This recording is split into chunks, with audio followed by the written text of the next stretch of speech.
The Honourable Parliamentary Secretary to the Minister of International Trade. Thank you very much, Mr. Speaker. It's my honour to stand today in this House to speak on the Canada-Korea Free Trade Agreement, not only as the Parliamentary Secretary for International Trade, because obviously I'm very proud of the work done by our Prime Minister, by our Trade Minister, and truly our government growing new markets for Canadian employers, because 1 in 5 jobs, Mr. Speaker, are directly attributable to trade. So it's an honour for me to stand in this House to talk about yet another important trade agreement that this government has brought to Canadians and to Canadian exporters. But importantly, I'm also going to use some of my remarks today, Mr. Speaker, to talk about why I'm very proud of this agreement in particular as a Canadian, as the Member of Parliament for Durham, for bringing together two peoples who have a shared history, a deep and rich shared history, although only about 70 years long in duration. It was forged in the battles of the Korean War and has emerged as an important relationship for Canada and Asia. So I'll dedicate a few remarks on that aspect of the relationship, because, Mr. Speaker, trade promotes dialogue between nations. It promotes security. And the deals we're negotiating are not just huge wins for Canadian employers, they're also huge wins on international security and helping make sure that globalization allows all people to benefit, and the result will be a mutual dependence between countries on the trade and commerce front, and more stability and security for their citizens, particularly in Asia, Mr. Speaker. So to review, this is truly yet another incredible free trade agreement negotiated by our government. The Korean GDP is $1.3 trillion, Mr. Speaker. It's the 15th largest economy in the world, and it's roared into that position in the last few decades. It is already the 7th largest trading partner for Canada, which is an important point that we've focused on.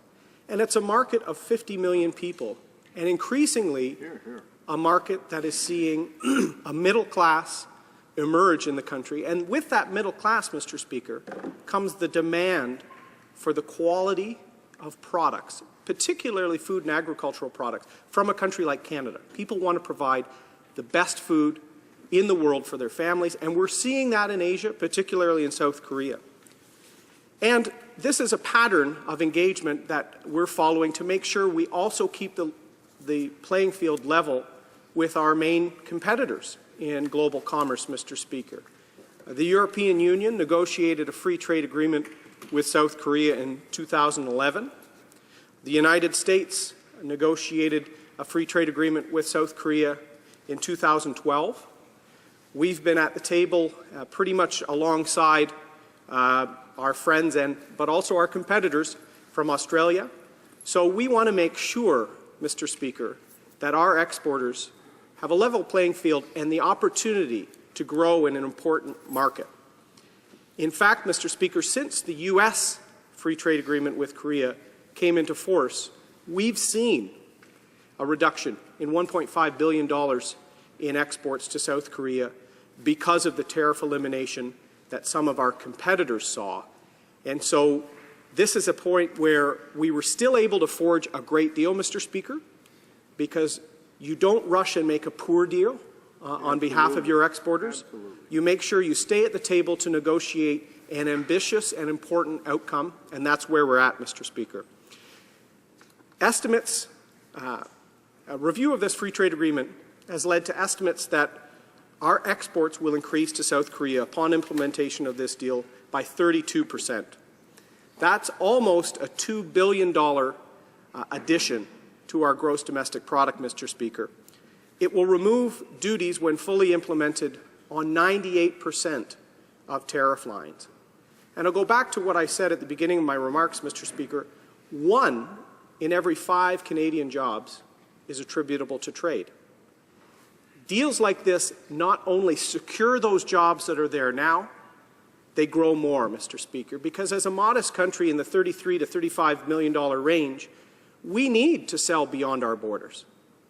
And I'd remind this House, particularly people who are just waking up to the benefits of trade, my friends in the NDP, it's Conservative governments, Mr. Speaker, that have granted Canadian exporters access to 98% of the markets that are available to Canadian exporters. Pretty much every trade deal or all that access is attributable to this government and the last Conservative government, and that's a fact as a free trader, Mr. Speaker, I'm very proud of, and our exporters, once given a level playing field, can compete with the best.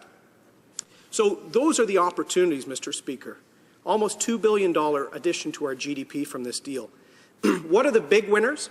And as Parliamentary Secretary, I've had the good fortune of visiting parts of this country to talk trade, to talk this agreement, and to help industries consider market access, to take advantage of these agreements. The big winners, Mr. Speaker, are all regions of the country because of their particular products, and I'll run through those, but also our agricultural sector, which, you know, in the years of our best friend and trading partner to the south, playing games on the trade front with country of origin labeling, things like this, our beef and pork producers need secure access to a growing market, Mr. Speaker. Korea is a big beef and pork consuming market. It's only going to grow more, and they want access to the high value, high quality products. And we couldn't get in there, Mr. Speaker. First, there was regulatory issues that we had to smooth out, but a tariff rate of up to 72% on beef and beef products. Adding 72% to your cost, Mr. Speaker, means you can't access that market. As simple as that. Pork and pork products, a 30% tariff rate with most pork products and processed pork products, Mr. Speaker. The tariff walls that Canada has had in reverse on some South Korean products are trivial in comparison, Mr. Speaker. You know, you're talking 4 or 5% nominal tariffs that an efficient business can perhaps absorb. How do you absorb a 30 or a 72% tariff rate? You can't, Mr. Speaker. So those markets are essentially not accessible to you. Now they will be. Another huge winner, Mr. Speaker, a part of the country that's dear to my heart, Atlantic Canada, will have immense wins with this deal, and British Columbia as well, potentially the Arctic as well, Mr. Speaker. Seafood tariffs were another one of those high tariff ranges, ranging from 16 to 47% tariff rates. That's essentially a tariff wall, Mr. Speaker. I had the honor of being in Korea a few weeks ago, and I'll speak to that in my remarks shortly. And we were there a few days before the beginning of Chuseok, which is the Korean Thanksgiving celebration. And I found, and they were happy to tell us about this, and we were talking about the differences between our Thanksgiving and theirs. Theirs is more of a ancestral history event where they go back to the town they grew up, and it's a point of honor for them to bring a special food to their ancestral home and their family at Chuseok.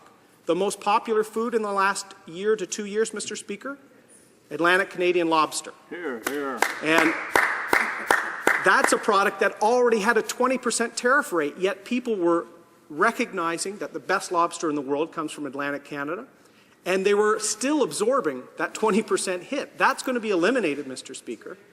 And I was also fortunate to be at the Stanfield International Airport in Halifax some months ago to meet with Korean Airlines officials as they sent their second of many dedicated cargo flights to Halifax to take Atlantic lobster back to South Korea, where most was consumed in South Korea or traded in Asia, Mr. Speaker. That's a market we've already been forging, and it will only benefit more from this deal. Wood and wood products, Mr. Speaker, another major export for us, had tariff in the 5% range on most wood products and 10% on processed wood products. I've seen firsthand, Mr. Speaker, Viceroy Homes, which employs people in both Port Hope, Ontario, and in Burnaby, BC, a Unifor unionized workplace, Mr. Speaker, that have predicted they will double the size of their workforce as a result of South Korea alone, because they already had market access as a high-value wood product company, windows, homes. With the reduction of 10% tariff, they're now very competitive, Mr. Speaker, and they're hiring Canadians because of that. Newfoundland and Labrador, Frozen shrimp and a lot of crab products like that, 20% tariff wall. Nova Scotia, known for its blueberries, Mr. Speaker, 45% tariff on fresh and 30% on frozen. Prince Edward Island, New Brunswick, parts of our country known for potatoes and processed potato products, French fries. Perhaps I have a few too many of those from time to time, Mr. Speaker.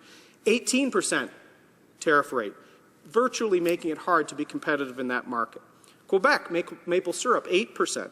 Flight simulators, CAE, a company I visited while I was in South Korea to see their investments in that country. Flight simulators, a 5% tariff rate that will come down.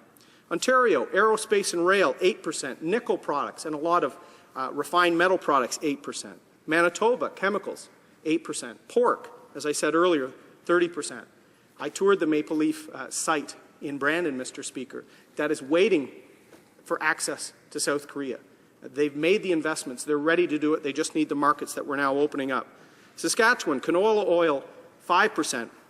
And one of the craziest ones, Mr. Speaker, unroasted barley malt, 269% tariff rate. Wow. That is a wall, Mr. Speaker. Wow. That's a tariff cage, I would suggest. Alberta, industrial machinery, 18%. Once again, Alberta beef, which we just enjoyed here in Ottawa last week, a 72%, once again, tariff rate. You can't access those markets. And BC, of course, which has a robust, diverse economy, but is also known for its wine, a 15% tariff rate. And I know my friend, the MP for the Colonial Lakes country, is quite keen to see access to that market increased. Mr. Speaker, this is our first free trade agreement in Asia. And as I said at the outset of my remarks, the cultural and historical bonds between the countries make this a perfect partner for our first FTA in Asia. Because their dynamic economy, that is now the 15th largest in the world, with brand names we all recognize, that opportunity and that freedom was secured by Canadians, Mr. Speaker. 26,000 of our young men and women served in the Korean War from 1950 to 53, and 516 gave the ultimate sacrifice. Mr. Speaker, when I was in South Korea last month, I was amazed. From school children to ministers of the government, every one of them thanked us for that commitment 60 years ago. That's the foundation upon which our relations are built, Mr. Speaker. And this is a lovely evolution to that relationship now that we'll drop our tariff walls and fully trade as partners. Many of us took part in the Princess Patricia Canadian Light Infantry PPCLI 100th anniversary just last week on the Hill. We had a wonderful parade where they were joined by the Van Deus, another proud regiment also celebrating its century.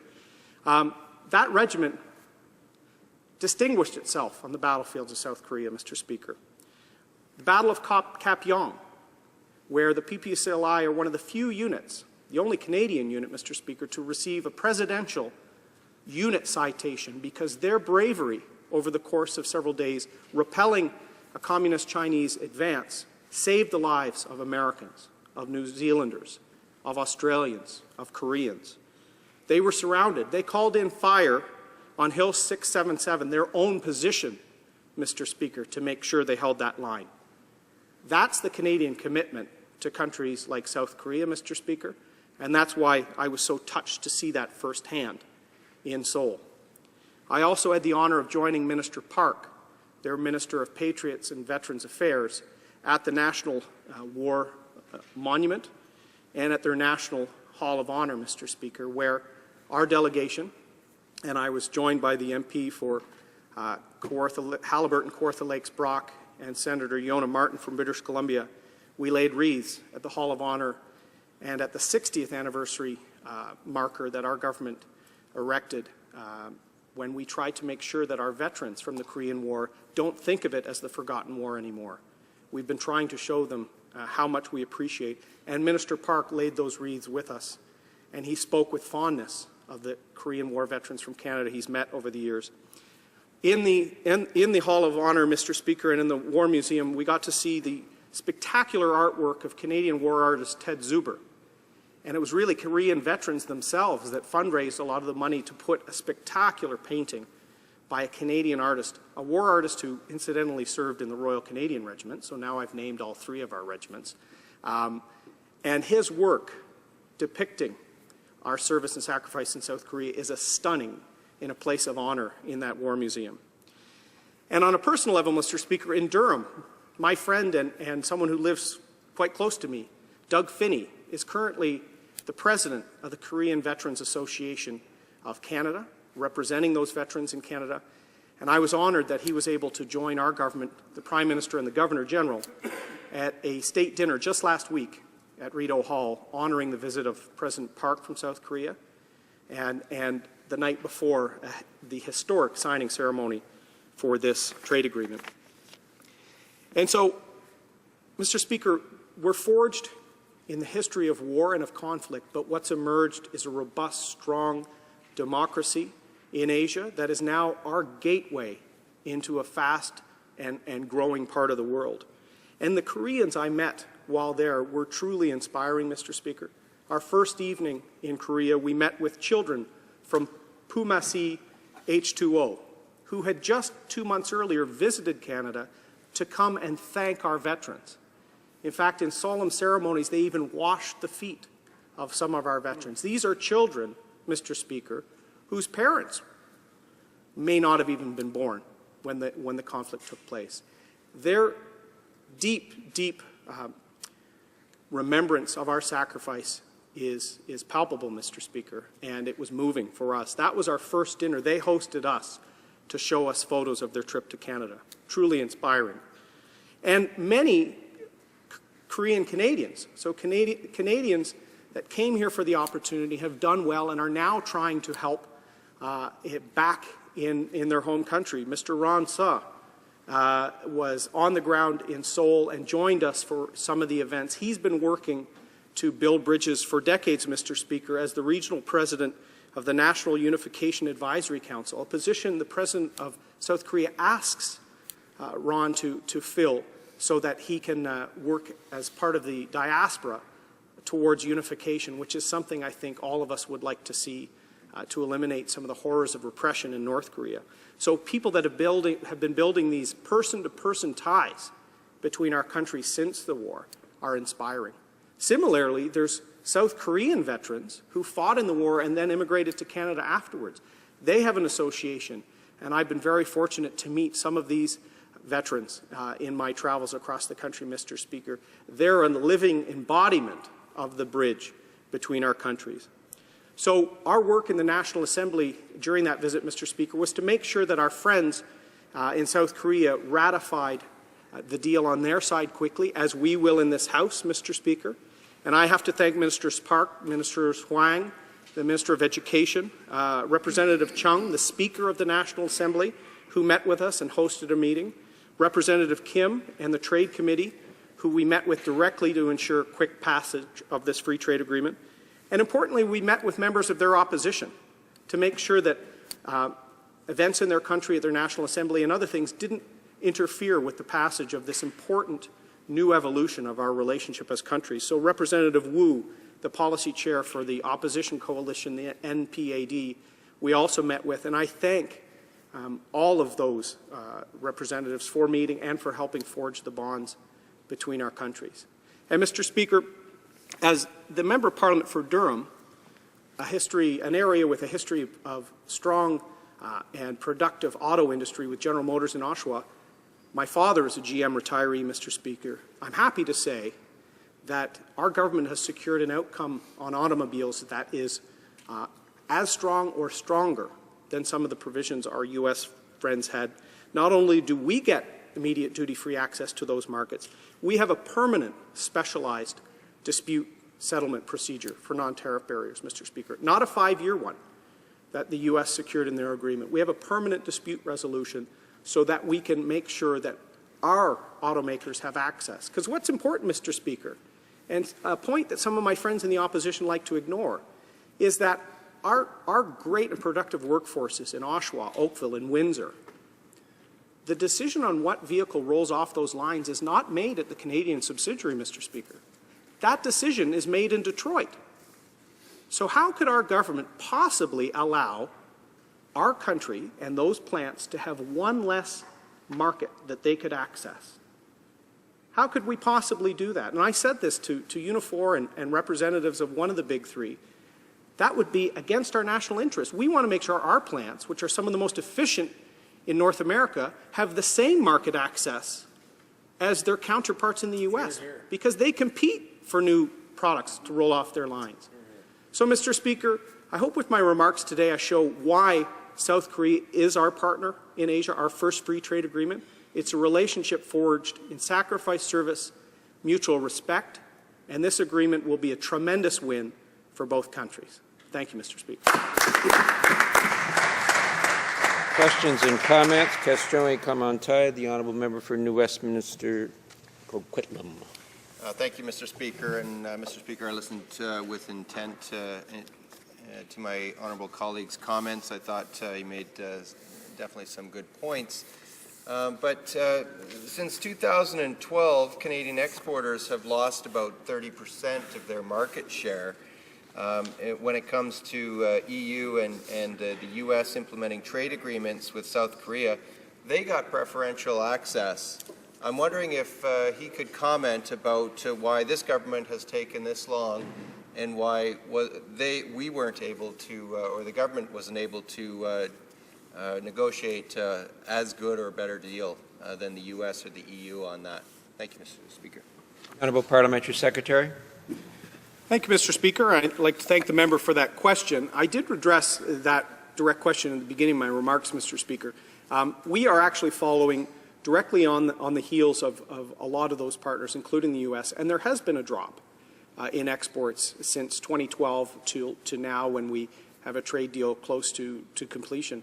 But the important thing to remember, Mr. Speaker, is in negotiation, Canada is going to stay at the table till we have a deal that is in the net national interest of all of our exporters and all of our sectors. It would have been imprudent, Mr. Speaker, to rush a deal out just because the Americans had one. And I'll tell you why, Mr. Speaker. We needed better outcomes on agriculture, and we secured those. More importantly, on autos, we have a better dispute resolution process for non-tariff barriers, Mr. Speaker, than the U.S. were able to negotiate, because we could use their negotiated outcome as a reference point. So our permanent dispute resolution procedures, I would suggest, Mr. Speaker, are far superior. So not only is this a well-timed deal, it's a better deal, Mr. Speaker. Questions and comments? Question Kamantai, the Honourable Parliamentary Secretary to the Minister of International Development.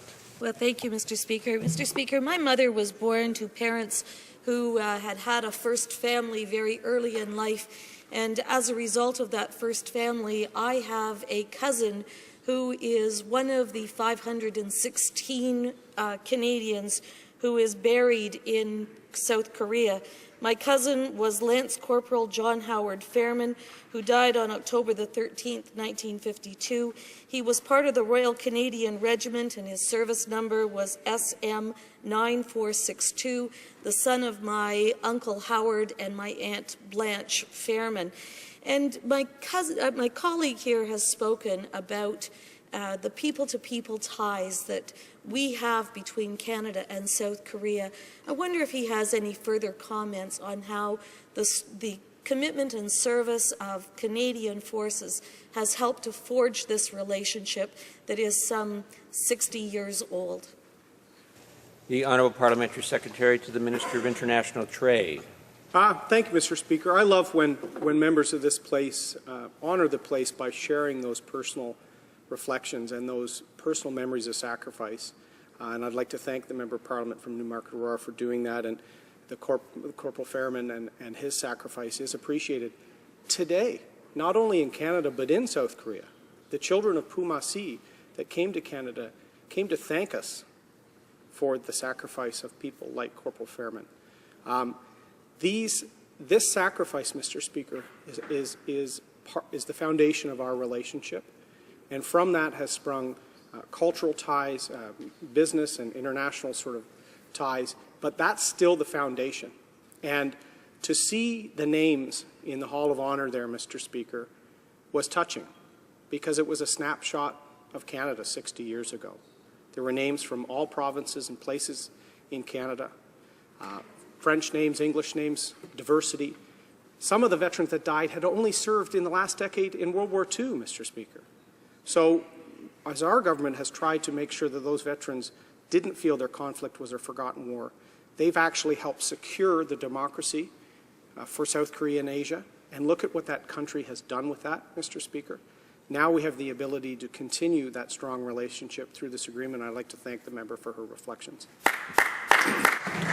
Questions and comments? Question et commentaire, l'honorable député de Trois-Rivières. Merci, M. le Président. Je remercie le secrétaire parlementaire pour son discours. Et tout au long, puisque dans ce traité de libre-échange, il y a beaucoup plus qui nous réunit que de choses qui nous divisent, mais je ne peux pas m'empêcher de penser à ce souhait que j'ai pour les gens de ma région de faire en sorte de voir l'industrie forestière prendre de plus en plus de place grâce à ce traité de libre-échange. Et alors qu'on exporterait du bois, moi j'ai acheté le piano au complet Yongchang qui était de fabrication coréenne. Alors ma question était toute simple. Est-ce que le secrétaire parlementaire croit que son gouvernement en fait suffisamment en matière de recherche et développement? On voyait dans l'analyse du dossier que c'est 4% du PIB chez les Coréens qui est consacré à la recherche et au développement. Est-ce que son gouvernement en fait suffisamment pour faire en sorte que ce que nous puissions échanger à travers ce traité de libre-échange soit des produits à valeur ajoutée et non pas simplement des ressources naturelles? The Honourable Parliamentary Secretary. Mr. Speaker, I'd like to thank the member for that intervention and assure him that, as I said in my remarks, the wood and wood product sector will be a huge beneficiary as a result of this agreement, and I'm sure those in his riding and the jobs, the 1 in 5 jobs because of trade, will see benefits. As I said, wood products are 5% tariff rate up to 10% for finished wood products and plywood, those sorts of products. And what we love about this agreement, Mr. Speaker, and I use this example in my remarks, the finished wood products, the higher value add, so we're getting 2 levels of job creation from this product, are already accessing that market because Canadian finished wood products are amongst the best in the world, but they have a 10% duty. So I said Viceroy Homes, which neighbors my riding in Ontario and has employment in BC, are going to double their workforce in the next 10 years as a result of this new market alone, because they have a beachhead in these markets, but that beachhead was made with a 10% burden on their back. We're getting these tariffs eliminated, Mr. Speaker. That will only lead to more jobs across Canada, including in the member's riding. Questions and comments? Question et commentaire, the Honourable Parliamentary Secretary to the Minister of National Revenue. Thank you, Mr. Speaker. I listened intently to my honourable colleague's speech, and he recognized the contribution that certainly the Minister and the Prime Minister has made to this agreement, but he really didn't recognize his own. So I think it's prime time that the rest of us here in this House did recognize the contribution that the honourable member made as Parliamentary Secretary for International Trade to this extremely important agreement. The reality is, you know, we got about a $1.7 trillion economy in Korea. We're doing, you know, we expect to boost our trade balance with them by somewhere around 1.7 billion or 1.3 billion. You know, those sound like big numbers, but, you know, my question to the honourable member is very simple. We've got a great base level of trade. We've got a chance to expand it across all fronts that we trade with Korea. I think the $1.7 billion number is modest. The Honourable Parliamentary Secretary to the Minister of International Trade. Thank you, Mr. Speaker, and I'd like to thank the honourable colleague for his kind remarks. Certainly, I've been able to perform in this role because of the confidence of the Prime Minister and of my Minister, but the Parliamentary Secretary was modest himself because there were big shoes to fill because he was the Parliamentary Secretary for International Trade, and his work, particularly on growing a lot of the markets that we see being open to Canadian exporters now, he was a big part of that, so his work is deeply appreciated. Mr. Speaker, you know, estimates are sometimes hard to nail down, and I've said the GDP injection, $1.7 to $2 billion as a result of this deal over time, could very well be modest, Mr. Speaker. South Korea already represents the 7th largest trading partner for Canada. It's been growing up, and I know, Mr. Speaker, in particular, because you've been doing a lot of work growing this relationship over time, Mr. Speaker, we're on the fast track. And as I said in my remarks, the emerging middle class in South Korea and Greater Seoul, with 12 million people, they want high value, high quality Canadian products, particularly food products. So I talked about Chuseok and the rush to get Atlantic lobster. There is a desire for beef. So E-Mart, one of their chains in Seoul, had a sale on Canadian beef, a test market. The scores were off the charts, Mr. Speaker. So they're demanding top world quality food from a safe and strong regulatory regime. So he's very right. These numbers could be far bigger, even more of an impetus to get this deal passed.